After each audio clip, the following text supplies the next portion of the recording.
Alright, so we're in the process of putting new gears on this 8-inch rear end for the Torino. This is from another donor 8-inch rear end. So we're going to do the wheel gearing in this third member and have the other third member with the stock gearing. Right now we're rebuilding an 8-inch rear end and installing a limited slip and different gearing, I believe 380 gear ratio. We went ahead and I just want to make a quick video, or a decent video, just covering the whole process, the things I did. There's some things I've seen not covered in other videos, and there's not really a specific 8-inch rebuild video, even though a 9-inch would be very similar. So first off, we went ahead and got a universal rebuild kit. This Raytech, they make a lot of their parts here in the US, so that's cool, even down to their shims and stuff. It comes with the axle, or it's not universal, but it's a complete rebuild kit. It comes with the axle seals, bearings. It comes with 2 sets of axle seals for different size axles. It came with gear paste, and then I think we ordered some extra too, because we weren't sure. It comes with your shims, O-ring, ring gear bolts, crush sleeve, pinion nut. These are your races for the carrier, pinion seal, and then your pinion bearings and races, and of course your carrier bearing. And then your this is your pinion like thrust bearing.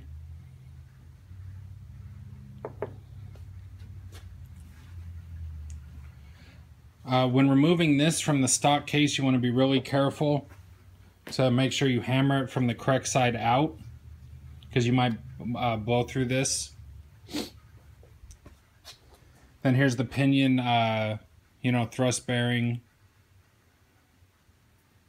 seal or retainer clip. So again, we got the limited Auburn limited slip, Summit brand 380 gear set, and then the Raytech rebuild kit.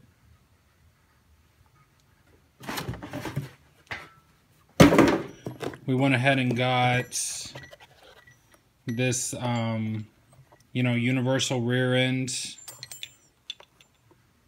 pinion depth tool.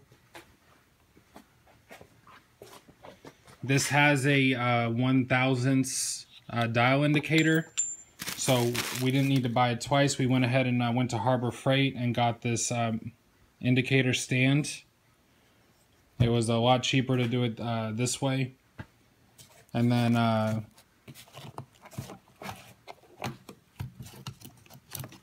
got this dial caliper, 1/1000th from eBay, from I believe Hardware Factory Store. They're the cheapest. It was like $17 with shipping with tax to California.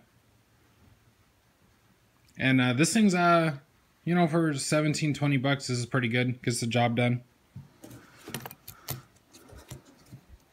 And then I've read books, I've looked at videos, everything, so I've kind of compiled like all the best stuff, in my opinion, to put this together. We needed a spanner wrench, and we're trying to keep the budget down, because we keep just needing another tool, and so I just made a spanner wrench out of a couple wrenches. And what's kind of cool is the offset of the wrench was already good, so I just bolted the ends together. And then I found some studs that were going to be good for the adjusters right here. And I welded those in, and then this is adjustable. It's just really tight. I could spread that apart. I was thinking, you could buy like $5 or $10 ones on eBay, but the sizes were a little small. And I just, I wanted to get something I knew that would work, so I just went ahead and made one. Rather than spending $20, $40 on one, this took me like an hour. And for pressing, this is another concern that we ran into, is the kit, the Raytech bearing kit. They, for the 8-inch, they make 2 different versions. One that's your standard carrier, and one that's like your aftermarket limited slip. So this as you can see, here was the standard carrier. Here's the aftermarket. So this takes a bigger bearing. So you have to buy the kit that's specific for the limited slip because it's going to come with a bigger bearing that goes on your carrier. And again, at that same note, a lot of people, what they'll do is they'll press these bearings off. And like here's the pinion, for example. This is the pinion bearing without the cage and rollers. You can do that with the carrier bearing, press it off, and you'll have the inside, and use that to press your bearings on. The only downside is the stock size bearing's small and won't necessarily slide over the aftermarket LSD carrier. So we went ahead and this was beveled, so we just cut the end a little bit off one of these jack stand posts. Cleaned it all up so it's not like, you know, throwing dust everywhere. And this is the perfect size to press the bearing on or hammer the bearing on and go around the shaft without, you know, without damaging it.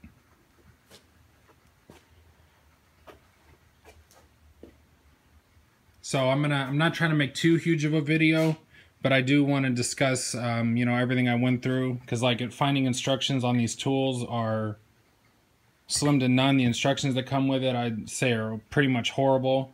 This is the Proform kit. I think Jeg sells their own version of this too, or they sell the Proform kit. The instructions aren't bad once you understand them, but they do a horrible job of explaining the pieces. I went ahead and, just for my own well-being, because I've done a couple rear ends in the past, and we've got them to work, but you know, I've had problems with, you know, crush sleeves not being right and gear sets getting eaten up before, so I want to really make sure this one gets done 1000% proper. So I even, judging through books and videos and everything I read, I went and made myself like a to-do list in order of everything. And you know, if anyone wants this, you can contact me. I'll email you this list, or I'll post it up on the website so you can check it out. And so actually on this video, I'll go, you know, roughly go through the list and discuss the things I'm doing. Another thing we did, which is pretty cool, is we made these are old seat brackets that came with a new set of seats my dad bought. They're real sturdy, but we went ahead and drilled them out so we could bolt the case to it. And then it makes it so you can work with the rear end real easy.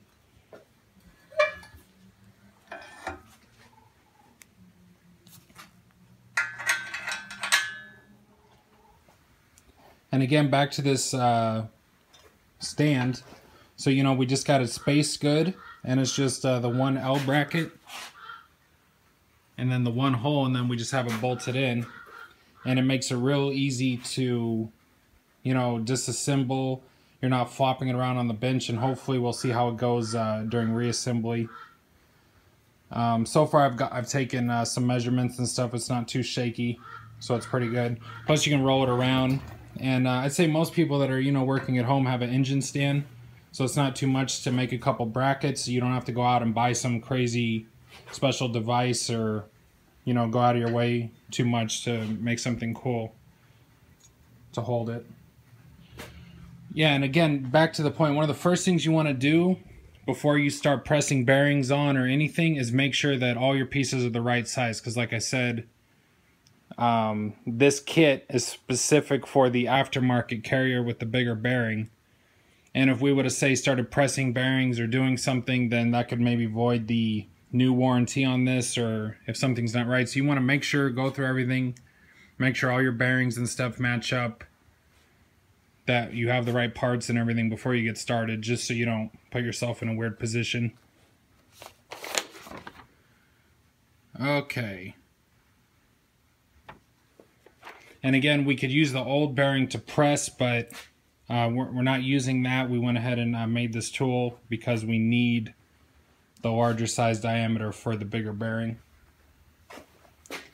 We went ahead and relieved all the casting marks and beveled the edges to take a little stress off the case. Went ahead and beveled these right here and the caps on both sides just ever so slightly. It's supposed to help, you know, relieve stress.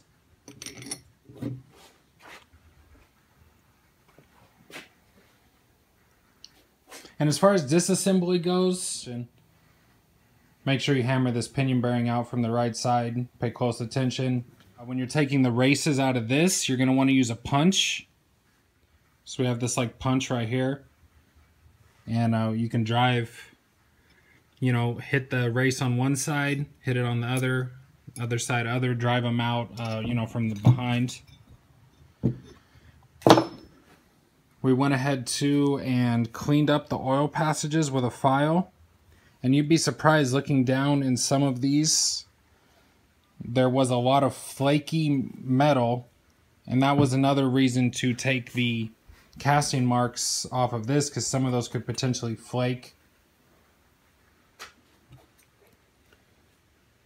So, you know, we just cleaned up inside these passages really good.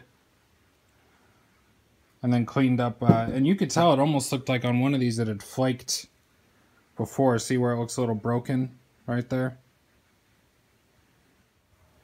Alright, so we're going to go ahead and install the bearings on this now. Go ahead and lube up the shaft and then hammer on the bearing.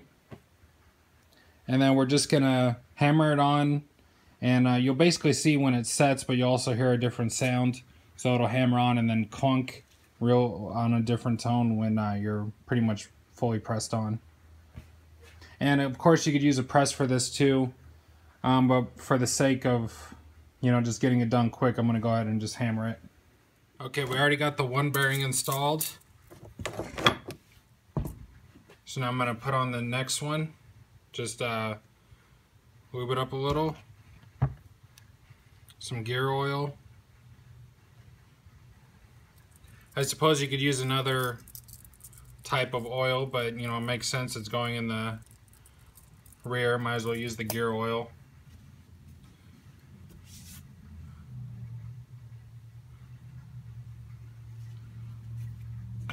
Here's the jack stand post. Then I was using a smaller hammer, but the sledgehammer does a way better job. Gonna go ahead and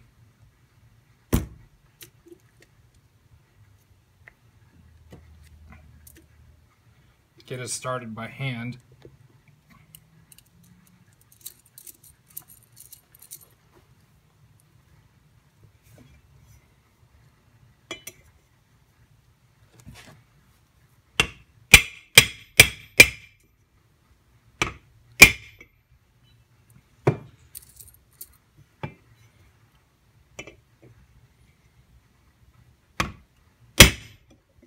There we go.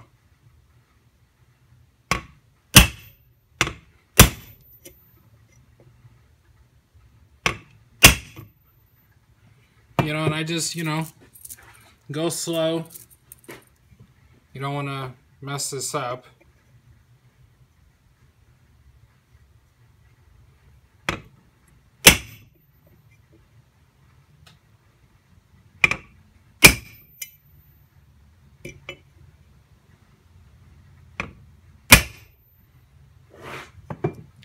And we don't have a bearing remover right now, so it's a good thing we're using all new carrier, because we can just install the bearings on here.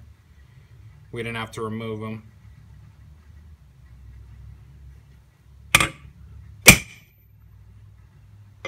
So almost there. You could tell the sound changed on that, but there's still a solid gap right there. I can see it.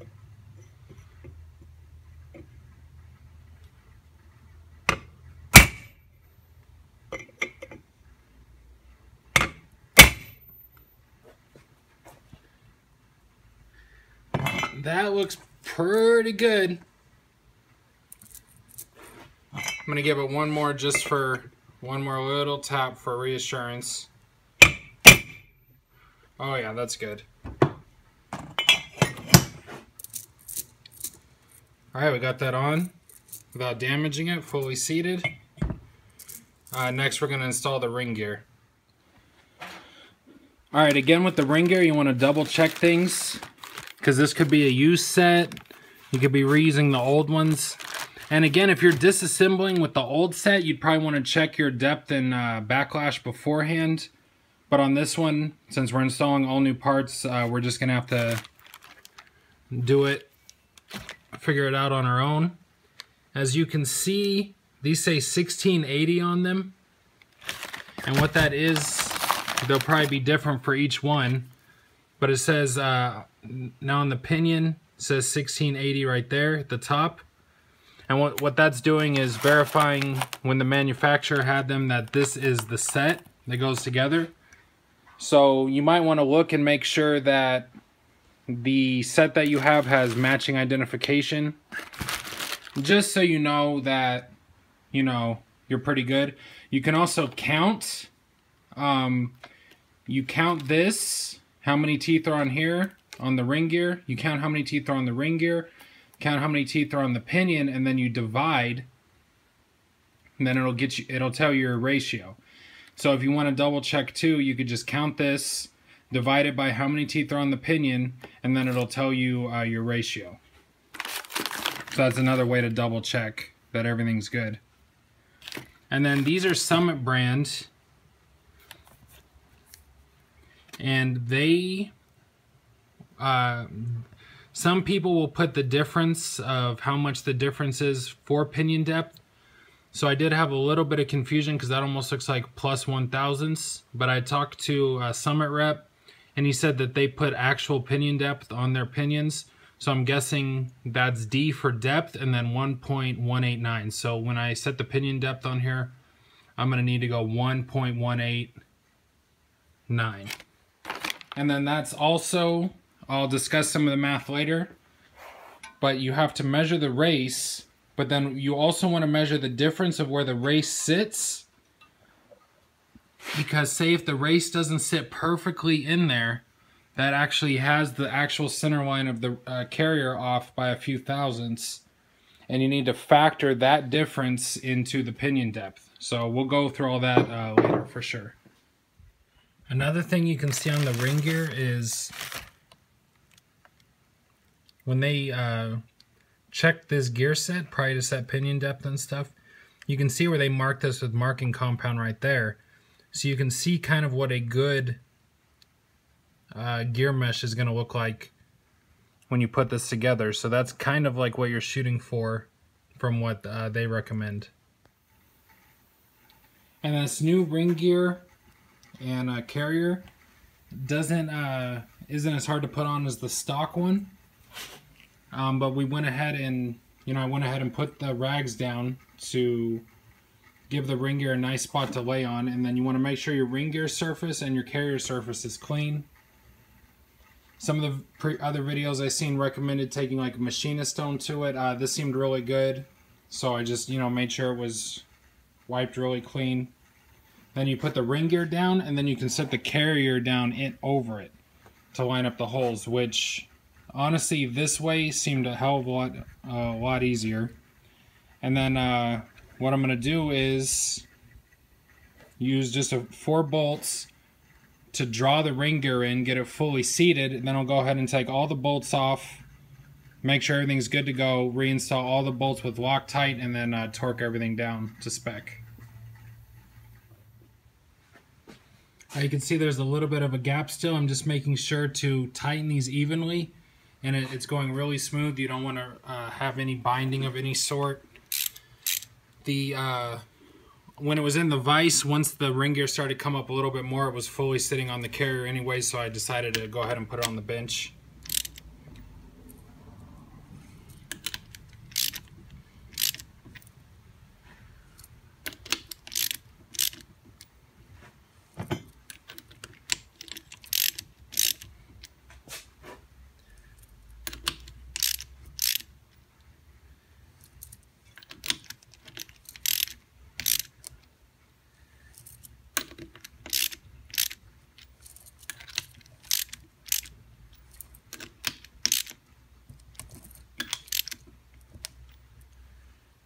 Alright, and that's the ring gear fully seated.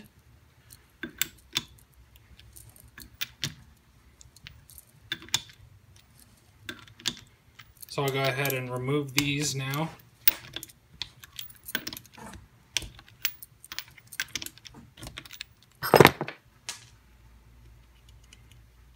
And then I'll double check my torque specs, and then I'll go ahead and reinstall all the new bolts with Loctite, and then torque them down. Alright, so the ring gear, I drew up the bolts slowly. Ring gear is fully seated. Now I got all the bolts out. I'm going to go ahead and throw some Loctite on it. This is just red Loctite. The only one I had around is high temperature, but you know, regular Loctite should work just fine on this. And then I'm going to go ahead and torque it to like, I'm going to go ahead and torque it to 25. Got the regular torque wrench out. 25 foot-pounds, 50, and then 85. Then I see a lot of things. Oh, this says, the one video I seen said torque it to 65. The book I had said 70 to 85. So I might just go ahead and torque it to probably 80. Okay, got the ring gear fully installed. One of the videos I seen set up to said start at 25, then 50, then do 65 foot-pounds. I did 25, 50, and then went up to 70. One of the manuals I have says 70 to 85, so we ended up doing 70. And we ended up clamping it in the vise because it was too hard to hold with some rags, so it didn't mar it up too much. This is all done, and can now start putting the races in here. Just going to lube that up and hammer these in. Probably right now using the old race to hammer it in so we don't mess it up. Alright, got the races installed in the pinion carrier. You can see they're fully seated. With this one, I went ahead and used the old race and put it on top of it. And then I used a race installer. So theoretically, you know, the race installer doesn't, you could punch it in that way, doesn't damage it, but I don't know, I felt like this could have fit a little bit better, so I just went ahead and hammered the race installer on the old race and used the old race to drive it down. You know, just lubed it first, went in pretty good. On the other side, you know, I had it in the vise. Next, I got to install the pinion on the pinion shaft. Same thing, lube this up. You could probably press it on or hammer it on. If you hammer it, you're going to want to slide it on and then hit it with a punch, you know, on this side, then this side, and work it all the way down. Okay, so this is the old pinion inside race. Once you take the bearing apart, I guess you could get a 2x4 and drill a hole or something, sit this in it. If you had a good, you know, pipe on a press to install it. I'm just going to put this in the vise, and so this can sit flat on here, and I don't have to pinch this in the vise or anything. And then I'll go ahead and, you know, lube this up and then tap this on. And I'll probably get a second set of hands just to make sure, like, this, you know, this doesn't fall or anything crazy.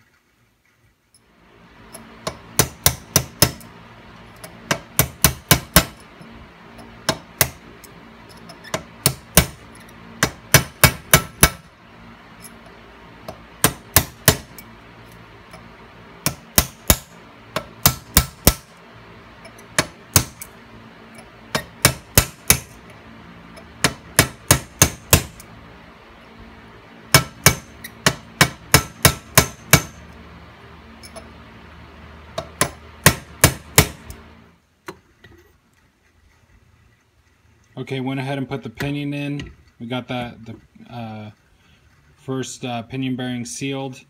Then we put the crush sleeve on. Then the housing.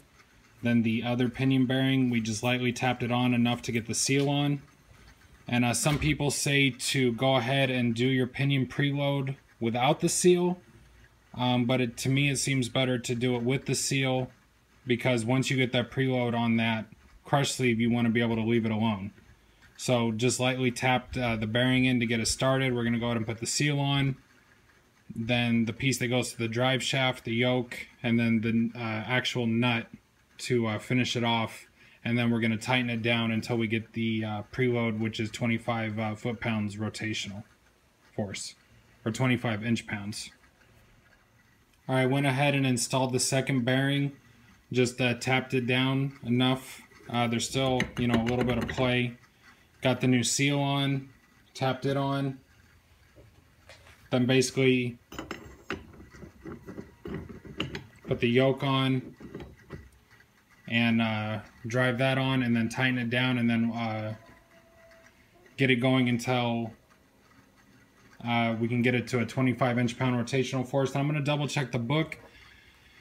Say 23 inch-pounds without the seal, 25 inch-pounds with the seal. And again, I'm doing it with the seal because it just makes sense to do it once instead of taking pressure off that crush sleeve again. I'm going to go double check the book one more time on inch-pounds.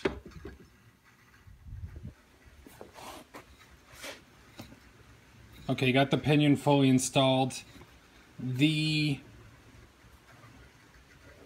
So last we showed, I was tapping the other bearing in. We put the seal in. We put this all together. I went and tightened it down and then checked the rotational inch-pounds. One video I saw said, you know, 25 inch-pounds. The one book I have said with the seal, doing it this way, seal in first, 20 to 30 inch-pounds. And this book is from 79. So 20 to 30 inch-pounds. I wanted to go a little tighter because of the factoring for the seal in case that was a problem. I did one and it literally went from, because it stays at 10 pounds for a while you're turning it, and then it jumps up quick, so you got to go be real careful with it, because when I tightened it, it wasn't registering, so I went a little hard, and then it went to 40 inch-pounds, which was too tight. And you could feel that it was tight, and it was a little too much. It just, something didn't feel right. So, and sure enough, it was 40 inch-pounds, so we had to back that off, press the pinion back out real quick. It wasn't too hard. Put a new crush sleeve in, new seal, and then I just really took my time. And I'm pulling about a 25.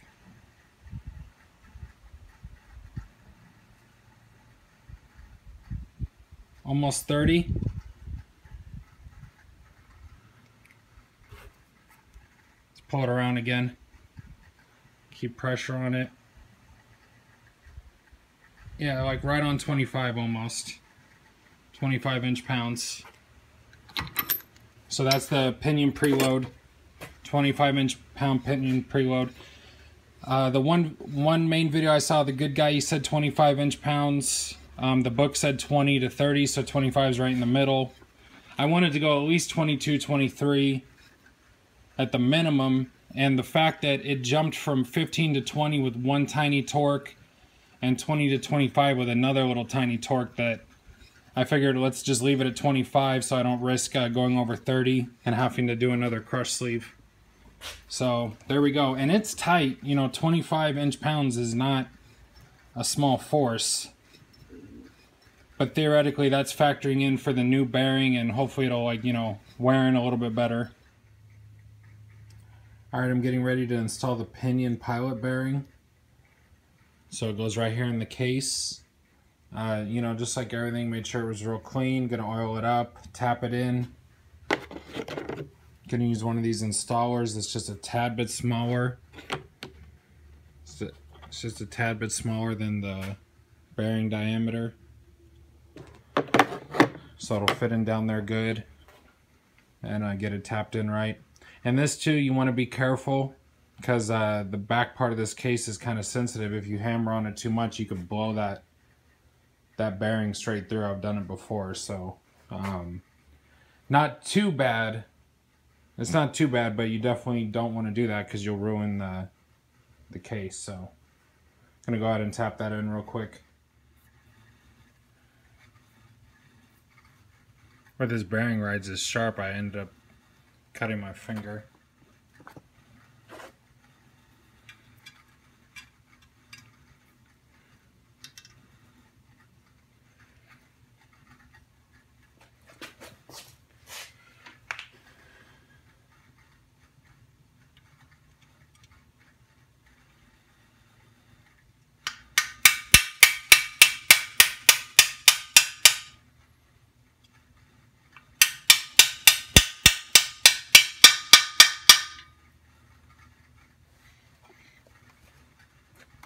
You can see it didn't take much force. I just tapped it in real slow.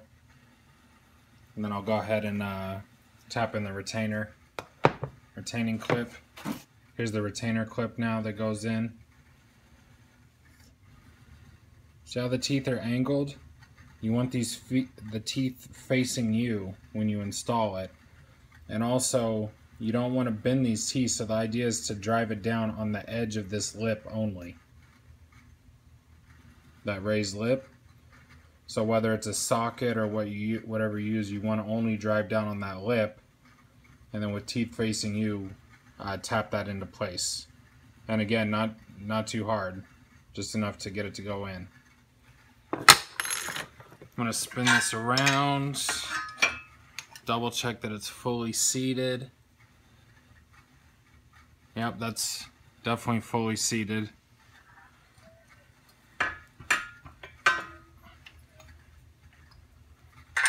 And so I should have no problem putting this clip in.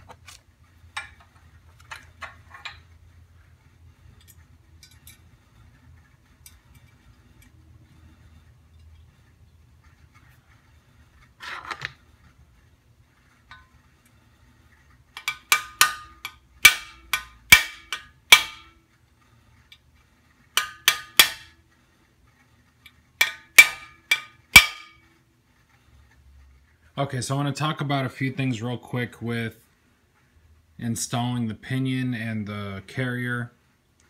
So basically the pinion comes up through here, rides in the pilot pinion bearing right here, and then you have to get the depth set correctly. So and then you shim it on the opposite side down here with the shims. So in the pinion and carrier assembly we put together, the shims go on the outside of that. So, which is kind of convenient because once you put it together, you don't have to keep taking it apart to reshim it. You just unbolt the two housings apart, put a shim, and then redo it. So you can start with like a 15 thousandths or some sort of shim to get your base, and then what you're going to do is measure from right here, which is supposed to be the center of the axle line, to the top of the pinion. So the idea is they give you your pinion depth, or if you figure it out on your own, it's supposed to be however much distance from the center line of the axle. So the carrier goes through here, which your axles connect to in the center of the carrier. So the center line of your axle, and then the depth from the center line. So you measure from right here, which is your basic hypothetical center line. So what they have you do is, here's the race that sits right here that holds your carrier. So theoretically, you measure this with a dial caliper. It tells you, say hypothetically, if this was 3 inches, then half of that's 1.5. So it would tell you the middle of this is 1.5. So 1.5 inches would be your center line. The discrepancy is this could actually not fully sit down here into the case. So that's why they have you measure the difference. So say if this is 3 inches, but you measure from the center line of this down to the bore, and it's over 1.5 inches, so you know that this center line is not exact. Because you know half of this is 1.5, so if the half of this where it sits in is more than 1.5 or less, then you know this is not an exact center line to judge your pinion depth off of. So then you go ahead and take this measurement, compare it to this, and then you add or subtract, which we'll do that with one later, because I did some preliminary measurements. I'm at least 3 to 7 thousandths off, but I'm gonna just double check everything. And so that's an important step, because if you miss that difference right there, leave out that 3 to 5 thousandths, that could potentially throw off everything. So first you want to get your depth on the imaginary but real axle center line. Right now it's imaginary, but it's the actual center line. And then we'll go ahead and push the ring gear into the pinion once it's set right, and then we can start worrying about backlash. Alright, I got some notepad and a pencil. We're gonna do the diameter of the race first. I already did all this when I was figuring everything out, but I'm gonna just double, triple check everything. So, you know, measure twice, install once, basically. So here's your dial caliper. And one of the keys with this, no matter which one you have, is just go slow. And if you feel like you're not getting the right measurement, you could always just put it back and make sure it's zeroing correctly. If it's zeroing correctly, more than likely you're getting the right measurement. And see, I'm holding it still on the center line. So there's 1 inch right there, 2 inch, and then we're not quite a full 9, so that'd be 8, and then 91. So the measurement on this would be 2.891. And with the 10th gauge, I was only getting I got 2.88 on one and 2.89 on another. So yeah, I was off by a full 1/10 on the 10th gauge for the really crappy plastic one. And this one, the digital one did okay, but it was missing because it was only a 10th gauge. I couldn't get that extra thousandths of an inch right there. So it could have been a lot worse, but we went ahead and got the better one. So now I know this is 2.891. Now I divide that in half, and that'll tell me my race center line. And then I'll actually go measure it on the case, and I can compare the two numbers. Okay, so half of the 2.891 is 1.4455. So now we know that's our center line of the race. Now we just need to, you know, go measure the case and compare the center line of the case to this number and see what our difference is.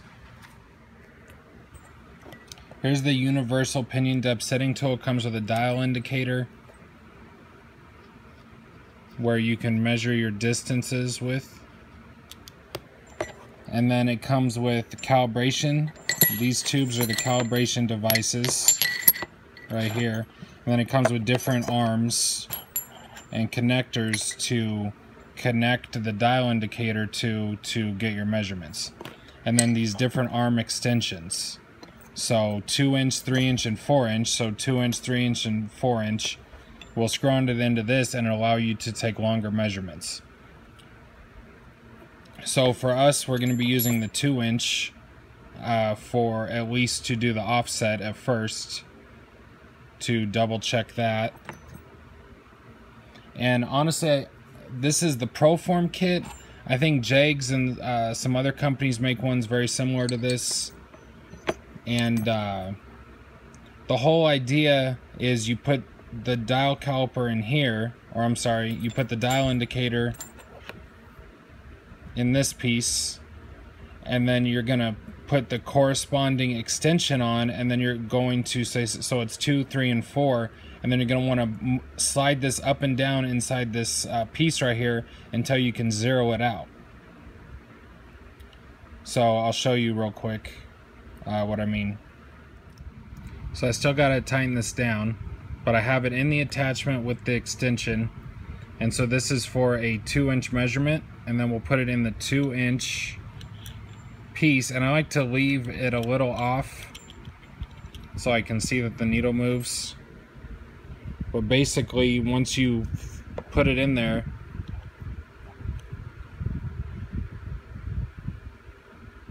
you can see it zeroes it out when you get it on the bottom. So you know right now it's exactly at 2 inches. So when you measure, so right there, it's at a 2 inch mark exactly from the bottom of this to the tip of that. So say if you were to take a full inch out of this, then you know if you got exactly a reading of an inch, then you know it's an inch away because you subtract that from the 2 inches. So we'll use this right now to measure the difference in the depth. Okay, so right now we got this lined up.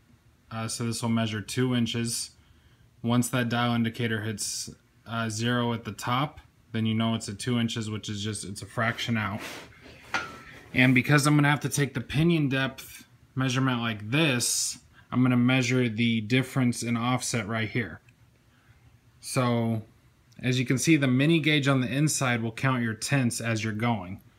So right now we're just seeing how deep this is, and so there's 0.1, 0.2, 0.3, 0.4, 0.5, and so we didn't quite make it to 0.6.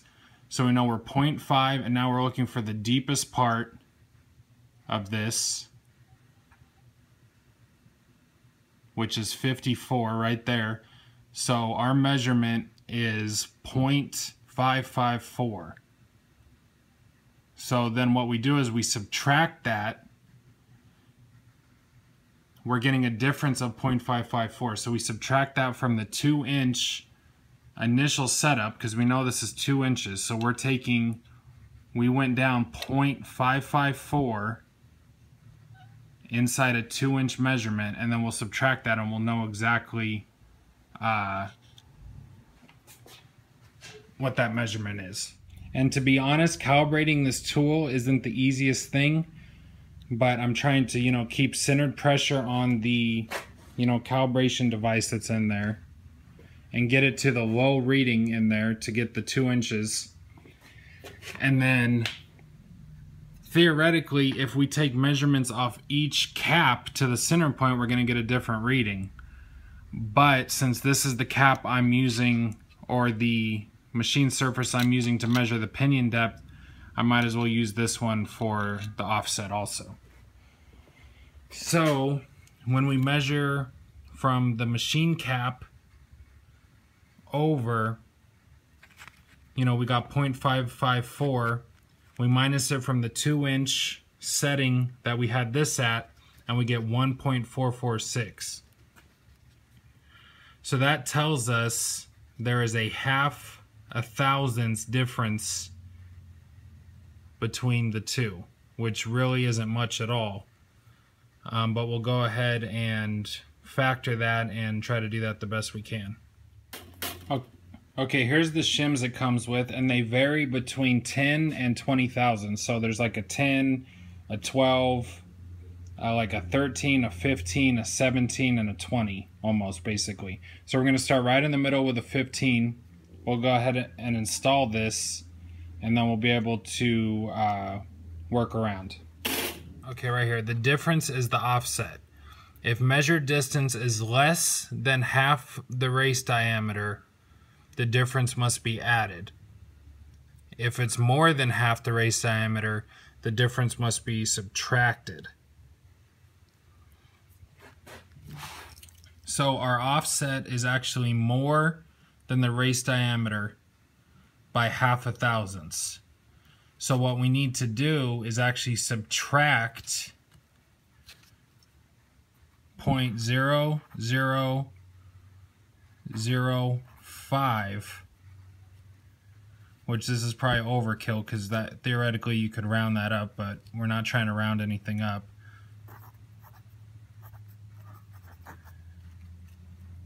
From our marked pinion depth. Our marked pinion depth was 1.189 is the reading we're going for when we install the pinion.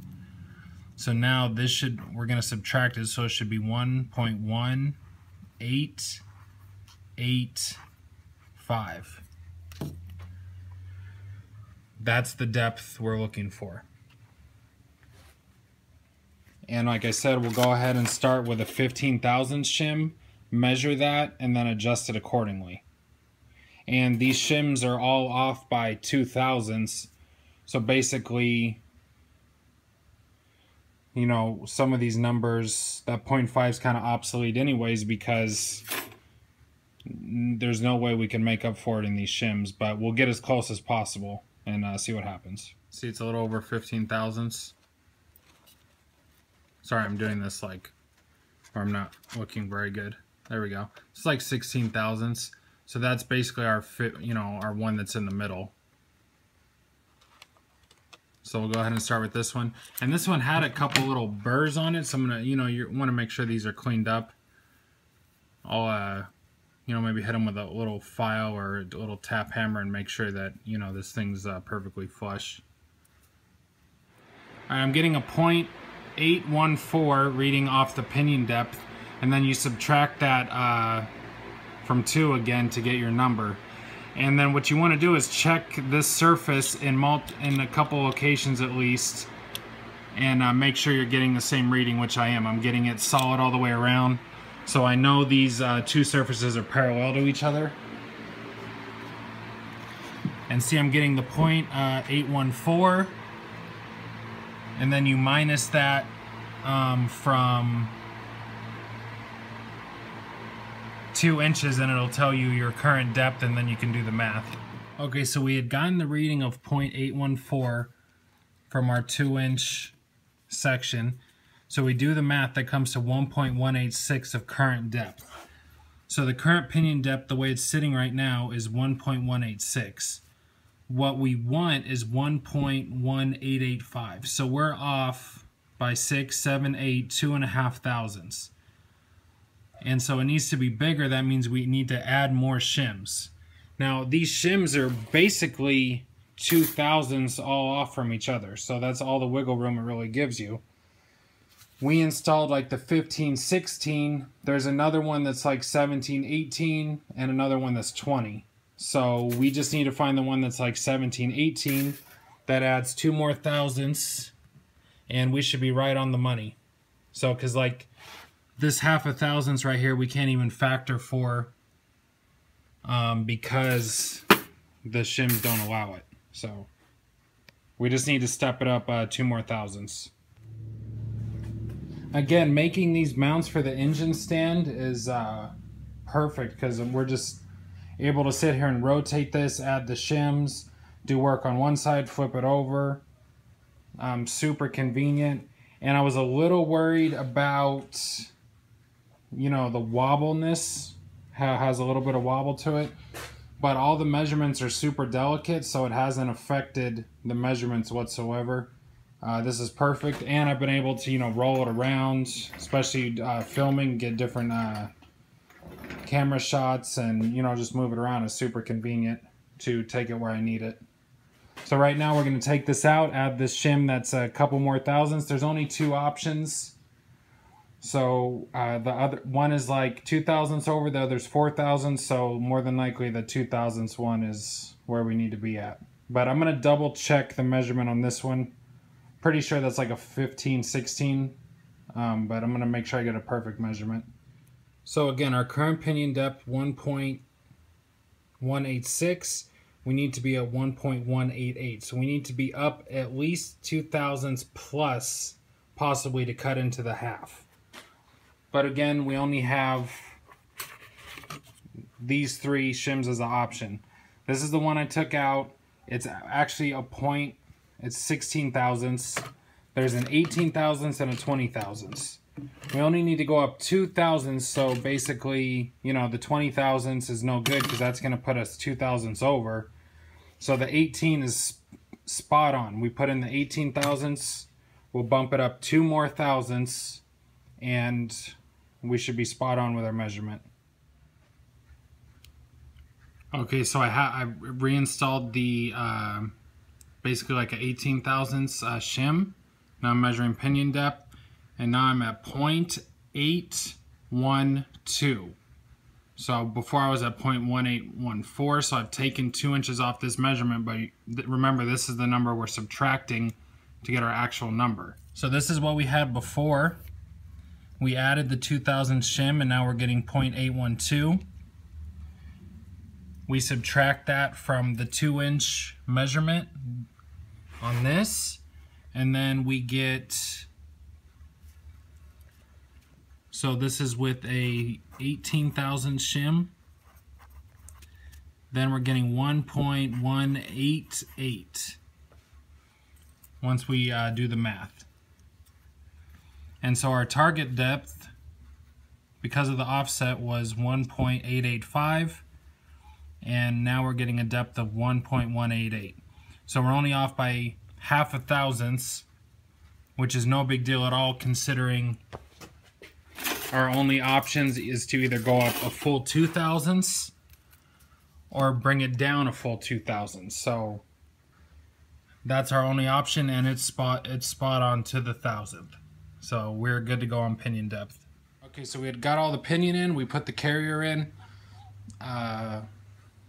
You know, put the races on, centered the carrier, centered this, and then we got it to where there's just a tad bit of backlash. We pushed it in, which is probably still a little too sloppy. It's probably over 10 thousandths easy.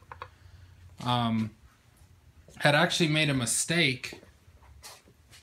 I had made a mistake and accidentally put in the old carrier, and it was just fitting really shitty, and it was all offset, like it had the adjuster way out, and it took me a while. I don't know why I grabbed that one and not the new one, and yeah, just things weren't fitting right, and you could tell just, you know, these were like trying to be crooked. And so then I finally realized, I looked up and seen the new carrier sitting there. I realized that I put the wrong one in. So it's a good thing I didn't force it or anything. So yeah, we got this in. I'm gonna go ahead and put the caps on. Make sure that I got like this stuff oiled the bolts for the caps. We want the caps to go on perfect. Everything screw in good. Don't force anything. We just want a little bit of backlash. And then what we'll go ahead and do is take the pinion out, and then we'll set the preload on this. Now there's a guy on YouTube who has an older video that shows him spinning it and then tightening it to set the preload. I'm probably going to do that method. The other method is actually using a dial indicator and putting it on here, and then you measure the spread for the tension. But basically the whole idea is you want tension on this because when it goes into drive, or the gears go, it's going to want to spread it. So you want to spread it preemptively, basically, so it doesn't spread once there's you know, load on the gears. We'll go ahead and remove the pinion housing. We'll do the carrier preload, then we'll set the backlash. And there's two different ways I've seen to do the preload. One is with a dial indicator between the caps, so when you tighten it and they spread, then you know by the thousandths. For 8 to 9 inches, I think it's like 8 to 10 thousandths. Some different random rear end years are, say, like 10 to 12 thousandths. So a 10,000 spread would be good. I might see if I can get the dial indicator to work, but that guy in the video that does the spin test, I'll try that too and see if maybe we can't do both. I'll have the dial indicator hooked up while I'm doing that and see what it gives me as a reading. So I'll go ahead and get the caps on, and these are supposed to torque to about 75 to 85 foot-pounds, and one recommendation is to torque it halfway for when you're doing the preload test. Another book says torque it to the full, 80, 85 pounds, then back it off, and then retorque it to 25 or halfway or such. So you have a few options with that. Alright, so the pinion is removed now. And you can see the ring gear and carrier want to roll really easy. I feel like this is a little crude, but this isn't moving. I got this set to 0. And, this was free spinning. Now it's not free spinning quite as much. And I'm reading right now about a 4-inch or 4,000 spread. So the book is 6 to 10 thousandths spread. And so we'll get it to like 10 thousandths, and we'll see how it looks. Should just be a little tighter than this. 8 or 9 inch axle. 5 to 8. And that says 8 to 12. So 8, if you were to factor all these in, 8 is a number that works on basically all these. I had this set to 0. It's basically right on 8 now. 8 thousandths. It's reading backwards because of the spread. And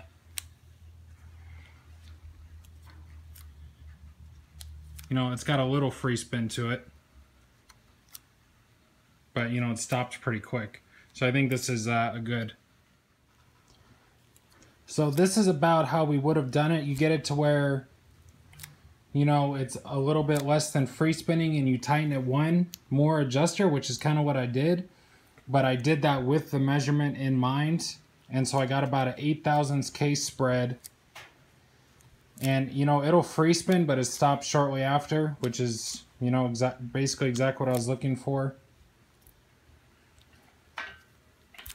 And I made sure to line these up. This one wasn't actually as bad as I thought. I had it lined up pretty good. So now these are pretty much set to preload. So we're going to go ahead and reinstall the pinion. And then we're going to set the backlash. And we just got to remember, like, if we move this over 2 notches to get it closer, we have to move this 2 notches. And as long as we keep that same notch going on, we should be able to maintain pretty much spot on preload. All right, so we got the pinion back in. And we want to make sure, I mean, that's pretty tight, but it's not moving while we're doing the backlash. So we got the gauge hooked up to the back part, the flat part of the gear. And then right now, see, we're getting about an 1/18, 19/1000 play. Yeah, we should be getting a 7 to 9/1000. We're going to be getting 7 to 9/1000, so we need to cut this in half at least. So what we're going to go ahead and do, since we need to move forward, is we'll back this off a notch, tighten it a notch, see what that does. Probably got to do at least, you know, a couple notches, but you know, I'll just do one at a time. Might as well keep it simple. And then we'll go ahead and reset this and check it again. But yeah, because we want to maintain the preload, so we just keep it simple, one or however many notches we do on one side, we gotta, so we're going this way, we gotta loosen it one, tighten it one. All right, we just you know, did it 1 notch over, and now we're looking at about 13. So what were we at before? 18 or 19, so we took about 3 or 4 thousandths off. Probably just one more notch would get us to the 9. And then if it's taking 3 thousandths off at a time, we could, because we can only move 1 notch at a time. So I guess we'll see. Let's do one more. All right, so I just did another one. Now we're pulling about 11. So I'm just going to keep going until it's done. Probably like one more after this. So I think I just did it one more after that one. And I am going a little tighter on the thing because I figured the preload could have been just a fraction tighter. So I did one more notch, brought it in one more notch, tightened it in one more notch. And when I go on the notches, I get it, especially on this one, I get it to the tighter side of it looping in, just to make sure I keep a tighter than looser preload. And this one I just zeroed it out again. And we're getting a little over 7. So this is supposed to be 7 to 9. The last notch was too much. It was like 11, I believe. Just one more notch brought a little in over 7. So this is perfect. And as you can see, it's very minuscule.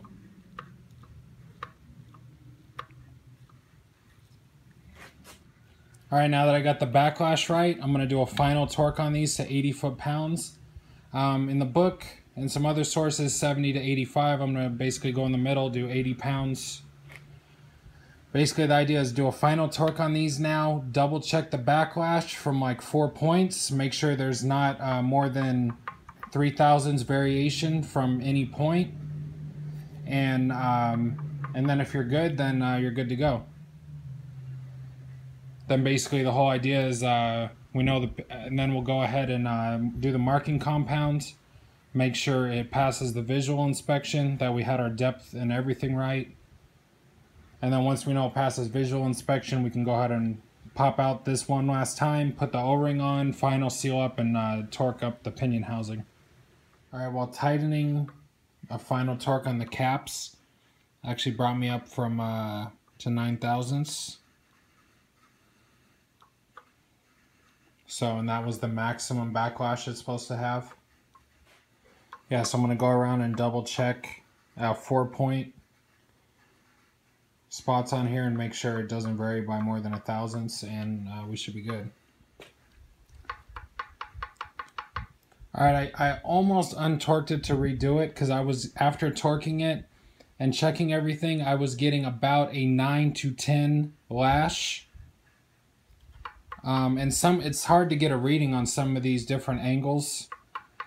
And so at some points I felt like I was getting a 2,000ths variation.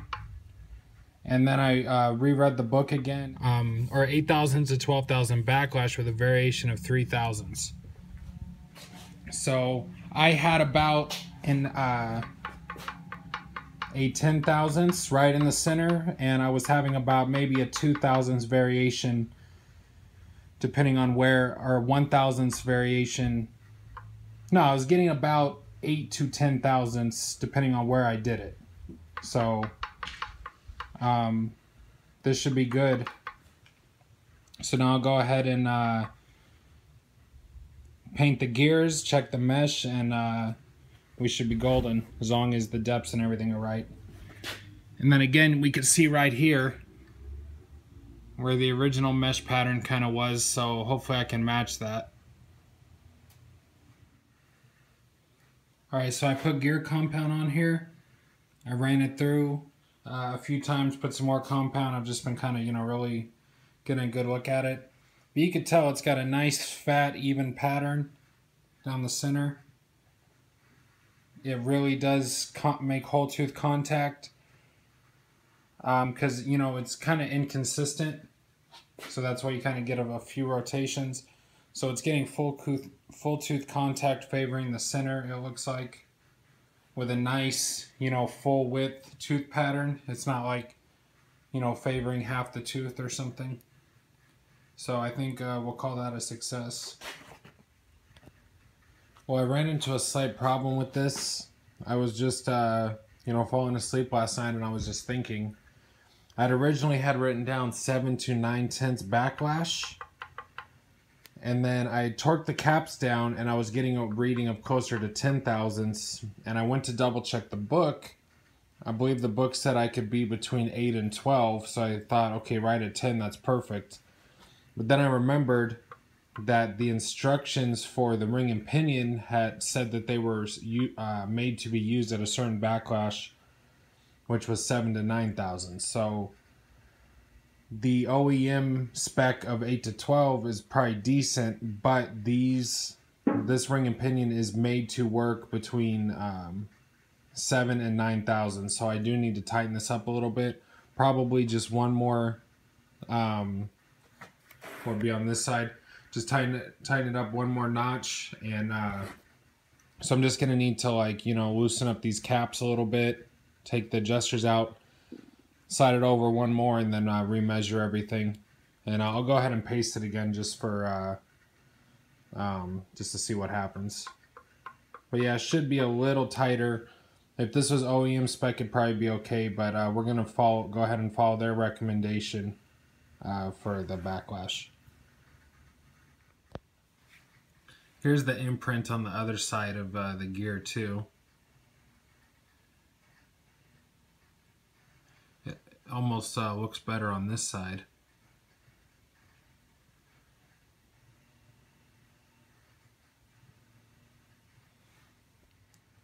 Alright, so like I said, I was messing with the backlash again because I needed to get it to the 7 to 9/10.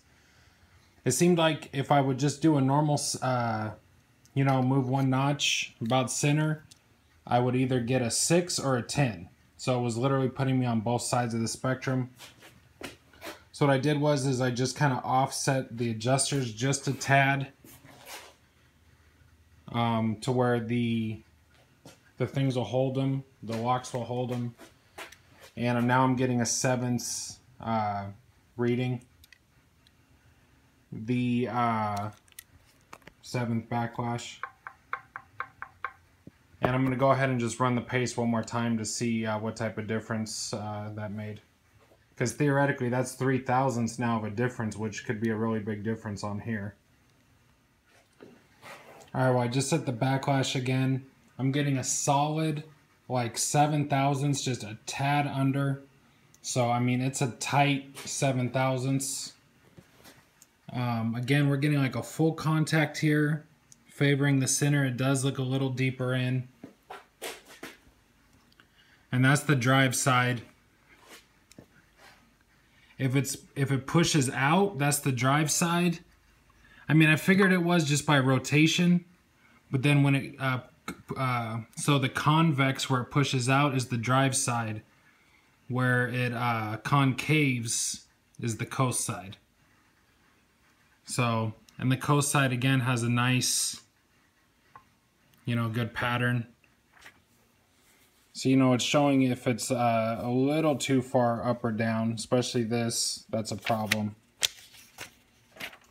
But I'm basically getting this on the drive side and I'm getting this on the coast side.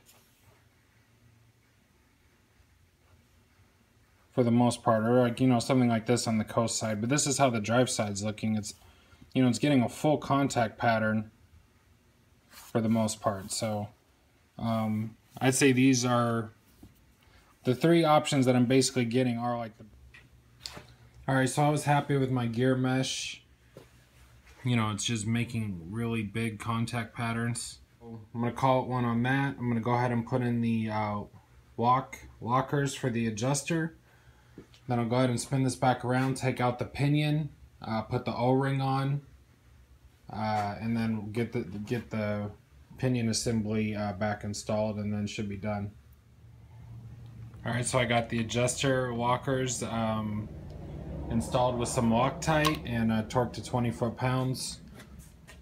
Some of the things say like 12 to 25, so 20 is good. Alright, here's the pinion assembly out. I got the O-ring installed. I lubed it up with a little bit of grease. I can slide it back in. The O-ring that came with the rebuild kit was way too big. Luckily we had another rebuild kit for the other car and it had the right size O-ring, so we just need to contact him about that. Yeah, there's another point to, check everything, because I assumed that part would be no problem at all. I didn't even check it, and if we were on a time limit or something, that could have, potentially screwed us up, so. I got the carrier, or I got the pinion assembly back installed with the greased O-ring. You're going to meet a little bit of resistance, so you could put the bolts in and draw it in slowly, evenly, or I just kind of wiggled it ever so slightly and it clunked right into place. So we're going to put these in, and these can be torqued to, roughly 35-40 pounds. So we're going to go ahead and do 35 foot-pounds, torque these down, and then this is all done, ready to be installed back in the car. To emphasize on a couple more things, when you have old parts laying around, make sure to keep them separate. I don't know what I was doing, but I had grabbed this old carrier by accident real quick, and I actually tried installing that in the new one. Just a quick lapse of judgment, and it set me behind like an hour because I wasn't paying attention.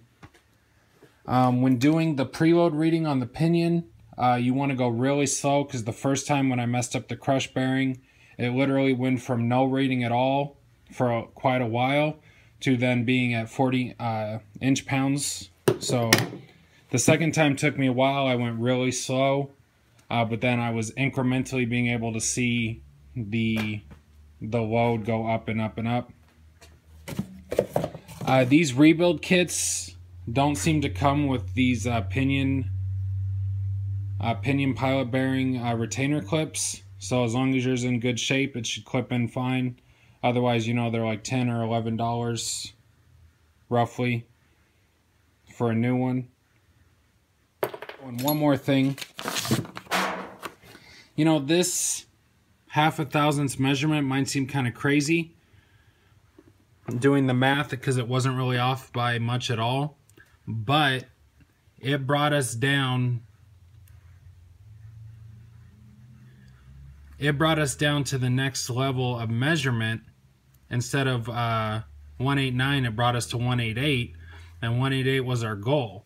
if we had remained at 189 pinion depth, then when we got to the choosing between a 18 thousandths and a 19 thousandths shim, it would have been a little bit more, or I'm sorry, when it got to the point of choosing the 18 thousandths or 20 thousandths shim, we would have been right in the middle with a 1.89 measurement. So it could have gone either way. We might have been a little bit more confused. By minusing that half of a thousandths, it got us to the 1.88 and let us know that we needed to be on that 18 thousandths shim for sure. So, you know, that seems minute, but it really did help us make that shim decision a lot better. And ultimately, some of these don't matter because all these shims are 2 thousandths apart. So, but if you get stuck in the middle of a measurement, you know, potentially where we would have been, where we didn't get stuck in the middle because we knew we were half a thousandths under. All right, so the third member is all put back together, ready to install in the car. And this procedure is very similar for, you know, the 8-inch, 9-inch, very, very similar. And a lot of the removable axles are going to be the same, or removable carriers are going to be the same. But, you know, some sort of, to talk about all the different tools and stuff, some sort of stand, whether it's one that goes in whether it's a stand that goes in a vise or mounts to a bench, or something like we made like this. It's super simple. What's great about this is because you're constantly needing to rotate it, and I've done some of these on the bench before. This was very nice to be able to do it like this, plus being able to roll it around. A press, we only used the press once, and that was when I messed up the crush sleeve. I had to retake the bearing off the pinion because it was on there pretty good. So the press did come in handy, but a lot of times you'd press on your bearings or have to remove bearings off the old carrier with a bearing remover. You'd want to press for that. Like I said, we didn't need to remove the bearings, so that's one tool you're not seeing is the bearing remover. You know, first off, make sure your rebuild, here's the other rebuild kit. Make sure your rebuild kit's right, your parts fit so you don't reach any unexpected problems. You ordered the right size bearings. And like we had to use this to install the bearing because we didn't, planning on using the inside race of the old bearing, but they were the wrong size with the new limited slip differential that went in here. So of course you want instructions. Educate yourself as good as possible. Grease, Loctite for your bolts. We used an analog inch-pound torque wrench to get our preload pinion reading. They do make a little better version of this, but it's not something that we use a lot, so we went ahead and just got this real cheap one. I think it was like 20 bucks or something. You know, various tools, hammers, pliers, when you're doing weird things, breaker bars, a punch or a drift, sometimes to remove the races and install bearings, things like that. You know, random pipes really do come in helpful for breaker bars, putting on breaker bars or punching on bearings. You're going to want some sort of lube. We ended up using WD-40 on the pinion shaft about halfway through to really get the pinion bearing to seat faster, which helped a lot.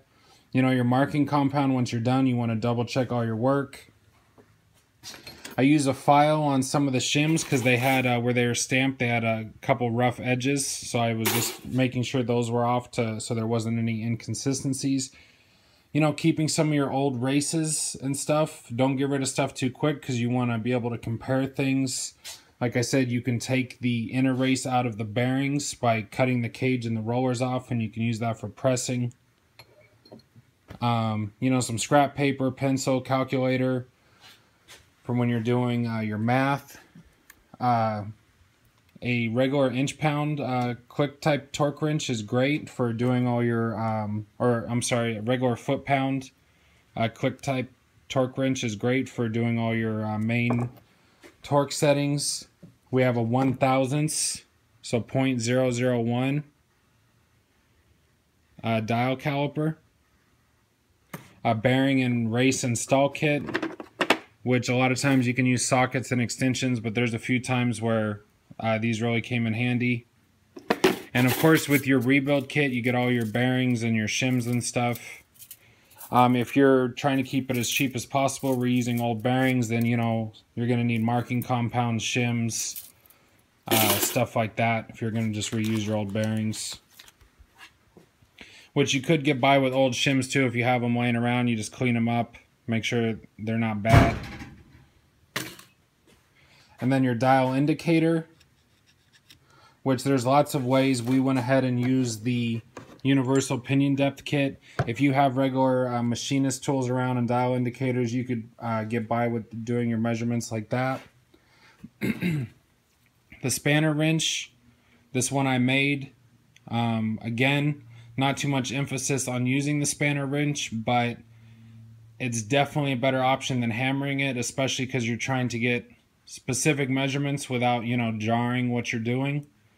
So the spanner wrench, I would say, is a must, whether you make one or, you know, even probably one of the $10 ones would have worked fine. I was just worried about getting enough leverage.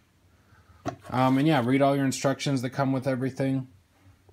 And of course, yeah, if you guys have any questions or want a copy, I'm going to redo this one a little bit, make sure all the steps are in order and all the torque readings are right. And if you want to copy this, I'll email it to you, or I'll post it on the website with a link so you guys can check it out. Then that whole rear end's going to go in here, the Torino. So this will hopefully get painted soon, but we're going to do the rear gears soon. There's the wagon in the back. And, you know, I'd appreciate it if you guys could subscribe, show some likes, leave some feedback. Let me know what you guys thought. Of course, you know, nothing's perfect. And these are, don't take everything I say for gospel. You know, go out there, research, do your own stuff.